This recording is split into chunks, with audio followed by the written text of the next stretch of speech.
ইমাম রব্বানী দরবার শরীফের জামে মসজিদে আদায় করার জন্য আসার যে আল্লাহ তাবারক ওয়া তাআলা আমাদেরকে তৌফিক দান করেছেন, এই জন্য মাবুদের দরবারে সকলে শুকরিয়া দান করি আলহামদুলিল্লাহ। অসংখ্য অসংখ্য দুরূদ ও সালাম পেশ করছি সরকারে দো আলম নূরে মুজাসসাম শফিউল মুজনবিন রাহমাতুল লিল আলামিনের কদম মোবারকে আল্লাহুম্মা আমিন বলে সাথে সাথে আরো অসংখ্য অসংখ্য দুরূদ ও সালাম পেশ করছি আলে রাসূল পাকের কদম মোবারকে।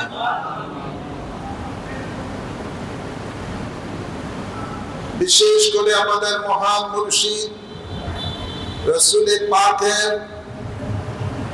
40তম বংশধর औलाद रसूल गौस जमान कुतुब जमान मुजद्दिद जमान सानी वस्कुरुल इमाम रब्बानी अल्लामा सैयद आबू नसर आबिद शाह मुजद्दिदी अल मदानी রাদিয়াল্লাহু তাআলা আনহুর কদম মোবারকে অসংখ্য অসংখ্য সালাম কদম বসে পেশ করে সংক্ষিপ্ত আকারে জুমার আলোচনা শুরু করতে যাচ্ছি। আল্লাহ কবুল করুন, আমিন বলেন।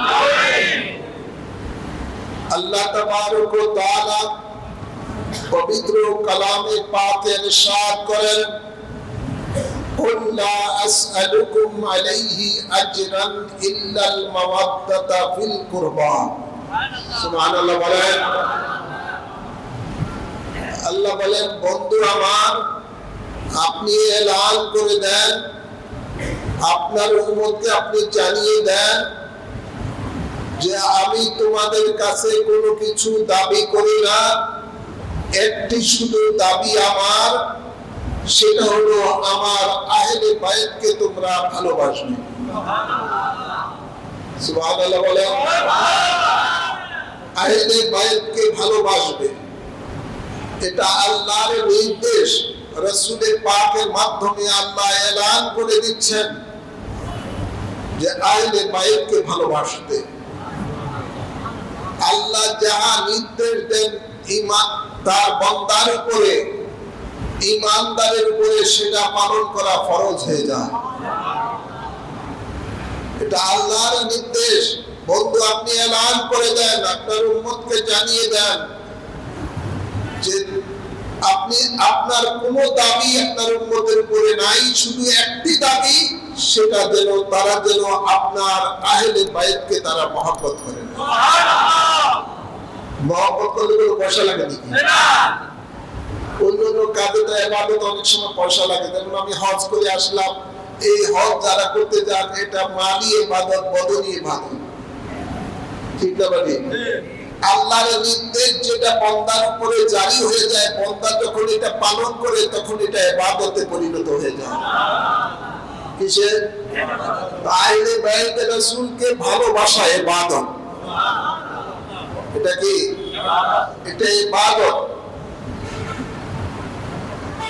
হ্যাঁ, আমার ভালোবাসতে হবে। আল্লাহ নিজে স্বয়ং ভালোবাসেন আহলে রাসূলদেরকে। আল্লাহ ভালোবাসেন বিধায় নামাজের মধ্যে, তাশাহুদের মধ্যে আহলে রাসূলের স্মরণ, আহলে রাসূলকে সালাম দেওয়া ওয়াজিব করে দিয়েছেন। আল্লাহ ভালোবাসি বিধায় তো এই বিধান আল্লাহ জারি করে দিয়েছেন। আহলে রাসূলকে ভালোবাসতে হবে।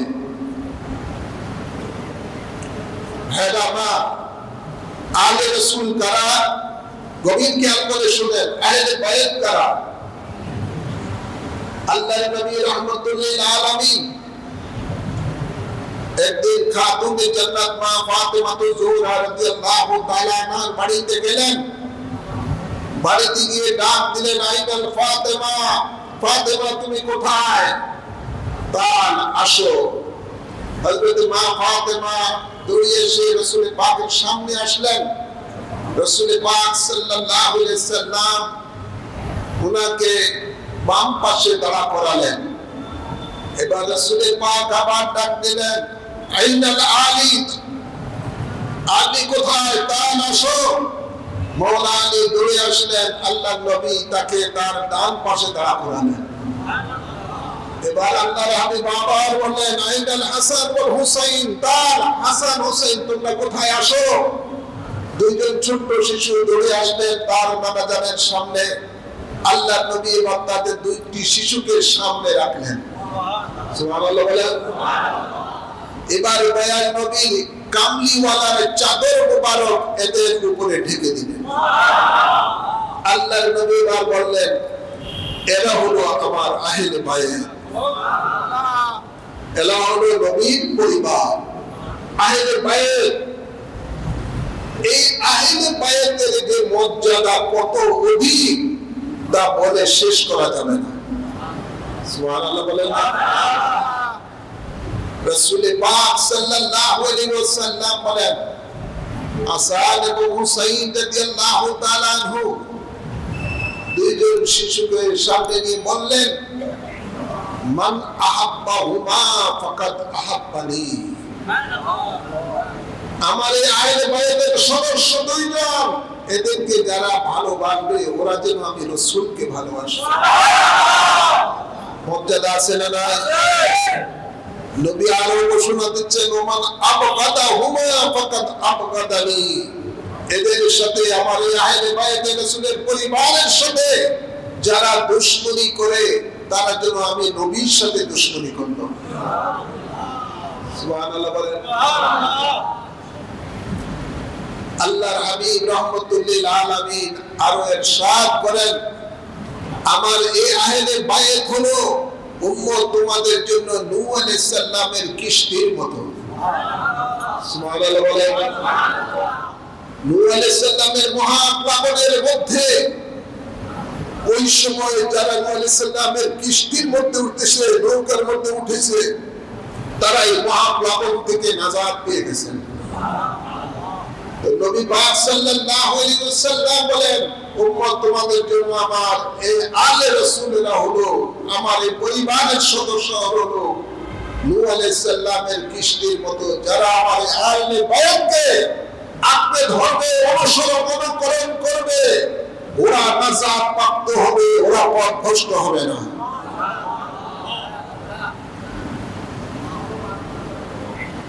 আহলে বায়াতে রাসূল সাল্লাল্লাহু আলাইহি সাল্লামকে আল্লাহ নিজে পুত পবিত্র করেছেন। আল্লাহ বলেন, আমি এদেরকে তাতহীরা পুত পবিত্র করেছি। কোন ব্যক্তির ব্যাপারে আল্লাহ, কোন সাহাবায়ে কেরামের ব্যাপারেও আল্লাহ বলে নাই কোরআনে পাকে এদেরকে আল্লাহ বলে নাই যে আমি পুত পবিত্র করেছি। শুধু আলে রাসূলের ব্যাপারে আল্লাহ বলেছেন, আমি এই আহলে বায়াতকে পুত পবিত্র করেছি।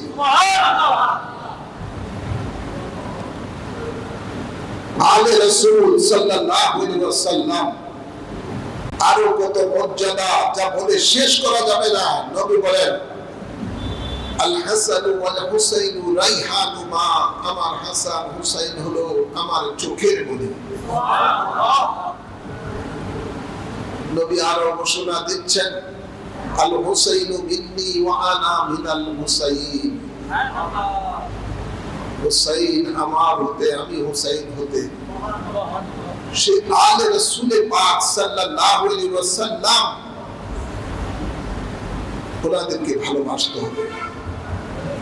আলে রাসূলের মর্যাদা আল্লাহ এবং আল্লাহ হাবিব বিভিন্ন ভাবে বর্ণনা করেছেন। সময় স্বল্পতার কারণে বিস্তারিত আলোচনা করা সম্ভব নয়। 10 মুহররম ইনশাআল্লাহ দরবার শরীফে মাহফিল হবে, সেই মাহফিলে আপনারা আসবেন, উলামায়ে কেরামের মুখে আলে রাসূলের মর্যাদা সম্বন্ধে শুনতে পারবেন। এই শোনাটাও ইবাদত, শোনাটাও ইবাদত।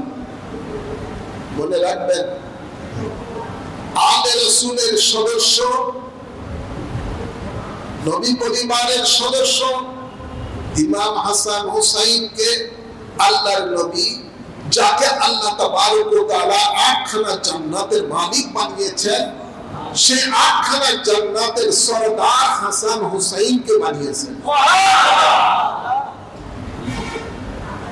আর সেই জান্নাতের মধ্যে মহিলা যারা থাকবে এই আলে রাসূলের পরিবারের সদস্য হযরত খাতুনে জান্নাতকে মহিলাদের সরদারিনী বানিয়েছেন। সুবহানাল্লাহ বলেন। অন্য কোন ব্যক্তিকে বানাই নাই নবী, কোন বানাইছেন না, কোন সাহাবী তাবিঈন তাবেঈন পুরুষ কত কাউকে বানাইছেন না। আলে রাসূলের পরিবারের সদস্যদেরকেই নবী পরিবার মহিলাদেরকে মধ্যে বানিয়েছেন সরদারিনী মা ফাতেমাকে, আর পুরুষদের মধ্যে সরদার বানিয়েছেন পুরুষদের মধ্যে হাসান হুসাইন রাদিয়াল্লাহু তাআলা। তো ওনাদের সাথে যারা জান্নাতে যেতে চান ওনাদের সাথে সম্পর্ক রাখতে হবে। ওনাদের সাথে যদি দুশমনি রাখেন আল্লাহর জান্নাতে যাওয়া সম্ভব নয়।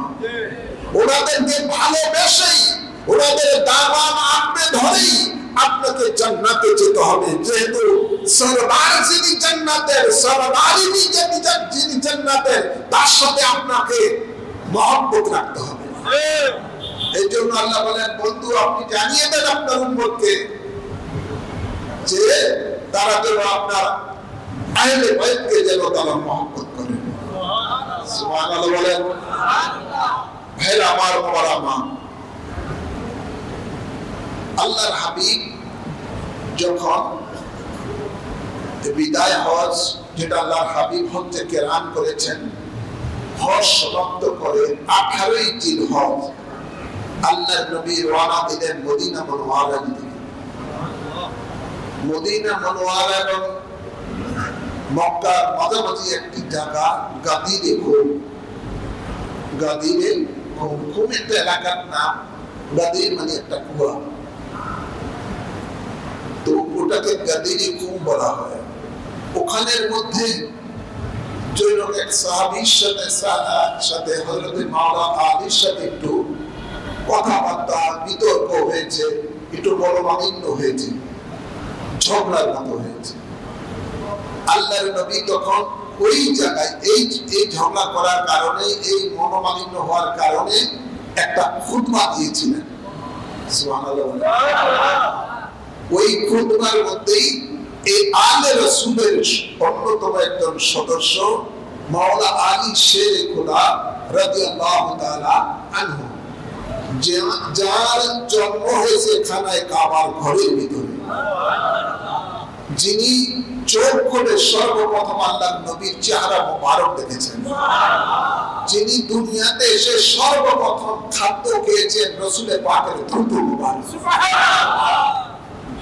সেই মাওলানা আলী শেরে খোদা রাদিয়াল্লাহু তাআলা আনহুর সম্বন্ধে আল্লাহ নবী বলেন, আনা মাদিনাতুল ইলমি ওয়া আলিউ বাবুহা। শরীয়ত, তরিকত, মারিফত, হাকিকত যত রকমের ইলম আছে সেই ইলমের শহর রাসূল বলেন আমি, আর সেটাতে প্রবেশ করতে হলে তার দরজা হলো আমার আলী। সে গাদিরে খুমের মতো অনেক বড় লম্বা ঘটনা, অনেক বড় খুতবা, সংক্ষেপে বলছি। সেখানে রাসূলের পাক বলেন, আমি যার মাওলা আলী ও তার মাওলা। সুবহানাল্লাহ বলেন না। সেটা আল্লাহর হাবিব মাওলানা আলী শেরে খোদা রাদিয়াল্লাহু তাআলা আনহুর বেলায়েতের এলান করেছেন। ইমামতের না, বেলায়েতের কথা বলছেন না, খেলাফতের না, কিসের? বেলায়েতের। সে বেলায়েতের এলান তিনি করেছিলেন, তাকে ইমাম বানিয়েছেন। আর এটাকে, এই জিনিসটাকে সূত্র ধরে আমাদের সমাজের মধ্যে বেশ কিছুদিন আমি সহজে ছিলাম, এ ব্যাপারে কথা বলারও সুযোগ ছিল না। তো দেখলাম ফেসবুকের মধ্যে বিভিন্ন জায়গার মধ্যে এ নিয়ে খুব কথাবার্তা চলছে। সুন্নি কিছু দরবারের পীর মাশায়েখগণ, বিশেষ করে মাঝবান্ডারের মধ্যে রয়েছে, অনেক জায়গার মধ্যে রয়েছে, এরা এই গাদিরে খুমকে ঈদ হিসাবে পালন করতেছেন এবং এটাকে নিয়ে চট্টগ্রামে তারা জুলুসও করছেন। তো যারা শিয়া মতবাদের ওরা এই গাদিরে খুবকে ইদানিং কালে ঈদ হিসাবে ঘোষণা দিচ্ছে। আর এই শিয়া মতবাদের যারা বিশ্বাসী ওরা মাওলা আলী শেরে খোদাকে আল্লাহর নবীর পরেই ইমাম মানেন, অর্থাৎ তিনি এই সমস্ত উম্মতে মুসলিমার আমির, ইমামুল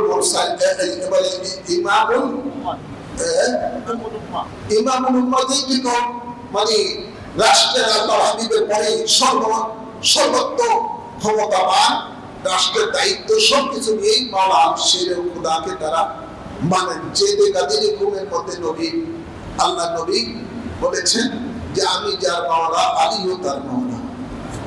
যাই হোক, তো এখানের মধ্যে ওই শিয়ারা হযরত সিদ্দিক আকবর রাদিয়াল্লাহু তাআলা আনহু, হযরত ফারুক আযম রাদিয়াল্লাহু তাআলা আনহু, হযরত উসমান জিন্নুরাইন রাদিয়াল্লাহু তাআলা আনহুকে বলতেছে যে তারা অবৈধভাবে ক্ষমতায় আসছে, ক্ষমতার মালিক ছিল তারা, তাদের দৃষ্টিতে মাওলা আলী শেরে খোদা, এই জন্য তারা অবৈধভাবে আসছে। তাই তারা এই তিন খলিফাকে মানে না, এই তিন আমিরুল মুমিনিনকে তারা মানে না, তারা ওনাদের সম্বন্ধে জঘন্য ভাষায় গালিগালাজ করে। নাউজুবিল্লাহ বলেন। এমনকি ইরানের প্রেসিডেন্ট একবার গেছিলেন, শুনেছি মদিনা মুনাওয়ারায় জিয়ারতে, সেখানে আল্লাহর হাবিবকে সালাম দেওয়ার পরে হযরত সিদ্দিক আকবর, হযরত ফারুক আযমের রওজা মুবারকের দিকে লক্ষ্য করে থুতু নিক্ষেপেছে। ঠিক আছে ভাই, তো শিয়ারা ওই তিন খলিফাকে মানে না, সিদ্দিক আকবর, ফারুক আযম, উসমান জিন্নুরাইন, তারা মানে ওটাকে। বিশেষ করে এই শিয়ারা এই দিনকে ঈদ উদযাপন করে আরেকটি কারণ হলো যে এই 18ই জিলহজ হযরত উসমান জিন্নুরাইনকে মুনাফিকরা শহীদ করেছে।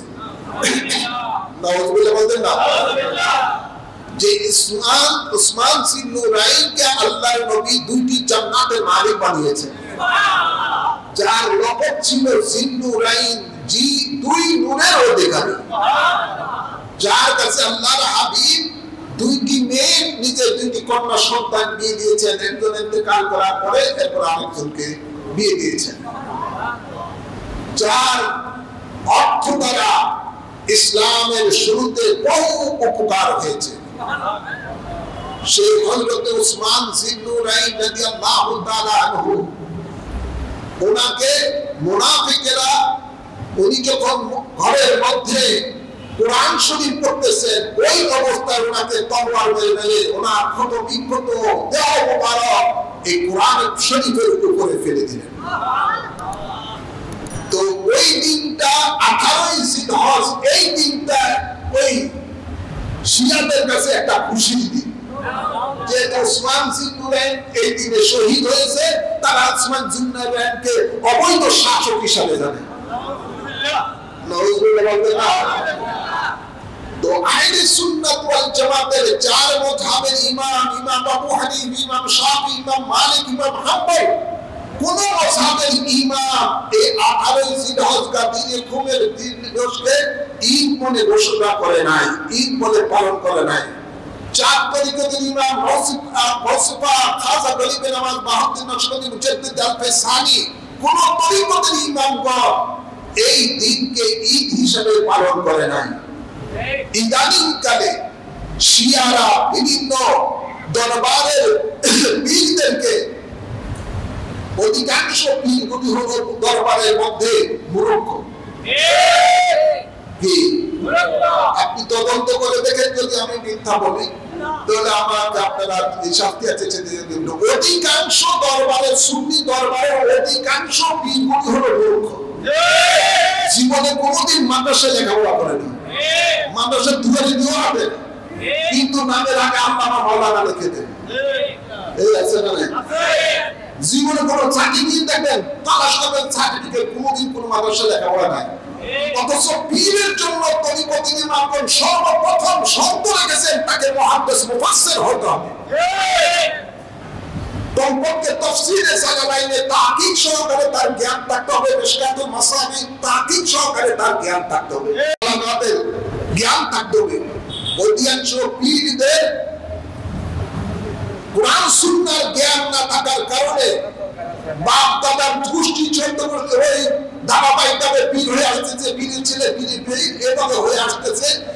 এদের মধ্যে ইসলামী জ্ঞান না থাকার কারণে, শরীয়তের জ্ঞান না থাকার কারণে, তরিকত হাকিকত মারিফতের কোনো জ্ঞান না থাকার কারণে এদের মাথাটা শিয়ারা নষ্ট করে দিয়েছে। যে বেলায়েতের তো সম্রাট মাওলানা আলী শের কোন আসো আমরা সকলে এই গাদিনে খুব উপলক্ষ করে আমরা সকলে কি করি, এটাকে ঈদ হিসাবে গ্রহণ করি। কথা বুঝছেন না? তো খেয়াল রাখতে হবে, আজকে শিয়ারা বিভিন্ন দরবারের পীরদেরকে টার্গেট করেছে। পীরগুলিকে যদি তারা মগজ ধোলাই করতে পারে তাহলে পীরের অনুসারী করতে দিও, সেই ওইদিকে তারা ঘুরবে, ওইদিকে তারা যাবে। তো শিয়াদের ফিতনা আজকে বাংলাদেশের মধ্যে খুব বেশি বেড়ে গেছে। ওরা সর্বপ্রথম টার্গেট করে হযরত আমির মুআবিয়া রাদিয়াল্লাহু তাআলা সম্বন্ধে। আমির মুআবিয়া রাদিয়াল্লাহু তাআলা মাওলানা আলী শেরের কথার সাথে দ্বন্দ্ব ছিল। এই দ্বন্দ্বের মধ্যে মাওলানা আলী শেরের কথা হক পথে ছিল, কিন্তু আমির মুআবিয়া রাদিয়াল্লাহু তাআলার সাথে যে মাওলানা আলী শেরের কথার সাথে যে খেলাফতের দিক নিয়ে যে দ্বন্দ্বটা ছিল, এই দ্বন্দ্বের জন্য ওনারা আল্লাহর কাছে সেটা ওনারা ওনাদের কর্মের হিসাব দিবেন। এটা আমাদের সাধারণ মানুষের কোনো অধিকার নাই কোন সাহাবায়ে কেরামের সম্বন্ধে বিচার করার। কি আছে নাকি? আমাদের কারো অধিকার নাই, যেহেতু সাহাবায়ে কেরামের হলো আল্লাহর হাবিব বলেন আসহাবী কান নুজুম বিআইহিম ইত্তাদাইতি বিহিদাইতি। আমার সাহাবীরা হলো আকাশের নক্ষত্র স্বরূপ, এদেরকে যারা অনুসরণ করবে হেদায়েত প্রাপ্ত হবে। সুবহানাল্লাহ বলেন না? তো সাহাবায়ে কেরামের ব্যাপারে আমাদের সমালোচনা করা যাবে না। এই সমালোচনাটা করে জামাতের ওয়াহাবিরা আবুলানা মওদুদিনা খারিজিরা নাফিসিরা। এখন আমরা নিঃসন্দেহে এটা বলি, মাওলানা আলী শেরে খোদা আওলাদে পাক, রাসূলের পাকের আওলাদে পাক, জান্নাতের যুবকের সরদার, যুবকদের সরদার হযরত ইমাম হুসাইন রাদিয়াল্লাহু তাআলা আনহু সহ ইমাম হাসান রাদিয়াল্লাহু তাআলা আনহুকে যারা শহীদ করেছে, নবী পরিবারের সদস্যকে ৭২ জন সদস্যকে যারা নির্মমভাবে যারা শহীদ করেছে, যাদের নেপথ্যে যারা ছিল ইয়াসিন, হযরত আমির মুআবিয়ার সন্তান ইয়াসিন। এই ইয়াসিনকে আমাদের বাংলাদেশের মধ্যে অনেক মুনাফিকেরা রাদিয়াল্লাহু তাআলা বলে, কেউ রাহমাতুল্লাহ বলে, কিন্তু আমরা এটা বিশ্বাস, আমাদের সুন্নি আকাবিরদের এটা বিশ্বাস আকীদা, আলে রাসূলকে জান্নাতের যুবকের সরদারকে যারা শহীদ করেছে, এটার নেতৃত্বে যারা ছিল প্রত্যেকটা কাফের। প্রত্যেকটা কি কাফের? আমরা এদেরকে কাফের মনে করি, কিন্তু হযরত আমির মুআবিয়া সম্বন্ধে আমাদের আকাবিররা বলেছেন তার সম্বন্ধে আমাদের কাফির লিসান জবান চুপ রাখতে হবে। কি রাখতে হবে? চুপ রাখতে হবে, যেহেতু তিনি কাফের ওহী ছিলেন। কোরআন নাযিল হতো, এদের মধ্যে কয়েকজন সাহাবীদের মধ্যে আল্লাহ নবী এই নোট কোরআনকে নোট করার জন্য, ওহী যা নাযিল হয়েছে কোরআনের আয়াতকে নোট করার জন্য, লেখার জন্য হযরত মুআবিয়া রাদিয়াল্লাহু তাআলা নৌকো দায়িত্ব দিয়েছেন। তো ওনার আমল কি ছিল না ছিল এগুলো আল্লাহই তার বিচার করবেন, সেটা সমালোচনা করার অধিকার আমাদের নাই। তো শিয়ারা সর্বপ্রথম হযরত আমির মুআবিয়াকে গালি দেন, কাফের পরে ইত্যাদি বলে। এরপরে ওনার পূর্বে যারা ছিল হযরত আবু বকর সিদ্দিক, হযরত ওমর, হযরত মাওলানা উসমান, ওনাদেরকে তারা বাতিল বলে, কাফের বলে, ইত্যাদি ইত্যাদি বলে। চিৎকার করে বলি নাউজুবিল্লাহ। তো আমরা এটা স্পষ্টভাবে আমরা ইমামে রব্বানী দরবার শরীফ থেকে আমি বলতে চাই, গাদিরে খুব উদযাপন এটা সুন্নিদের কাজ নয়, এটা শিয়াদের কাজ। আমরা মাওলা আলী শেরে খোদাকে মাওলা হিসেবে জানি, মাওলা হিসেবে জানি। সুতরাং ওনার সম্বন্ধে আমাদের মহব্বতের চুল পরিমাণ কোনো ঘাটতি নাই। আল্লাহর হাবিবের পরে আলে রাসূলের মর্যাদা, আলে রাসূল যারা পাক পঞ্জাবন যারা ওনাদের মর্যাদা আলহামদুলিল্লাহ বলে না। এরপরে সাহাবায়ে কেরামের মর্যাদা। যেহেতু আপনি দেখেন দুরূদ শরীফ আপনারা পড়েন না, আমরা পড়ি না, জোরে বলেন। এই দুরূদ শরীফের মধ্যে আমরা প্রথম আল্লাহর হাবিবকে সালাম দেই, তারপরে ওয়ালা আলে মুহাম্মদ রাসূলের পাকের আওলাদকে সালাম দেই, এরপরে ওয়া আসহাবিহি, জোরে বলেন না। তারপরে কি 3 নম্বরে সাহাবায়ে কেরাম, 1 নম্বরে রাসূলের পাক, 2 নম্বরে আলে রাসূল, 3 নম্বরে সাহাবায়ে কেরাম। তো সাহাবায়ে কেরাম ওনাদের মর্যাদা অপরিসীম, কিন্তু পাক পঞ্জাতনের মধ্যে যারা রাসূলের পাক মাওলা আলী শেরে খোদা, হযরতে ফাতেমা, হযরতে ইমাম হাসান এবং হুসাইন, ওনারা হলেন সকলের থেকে ঊর্ধ্বে। আলহামদুলিল্লাহ বলেন না।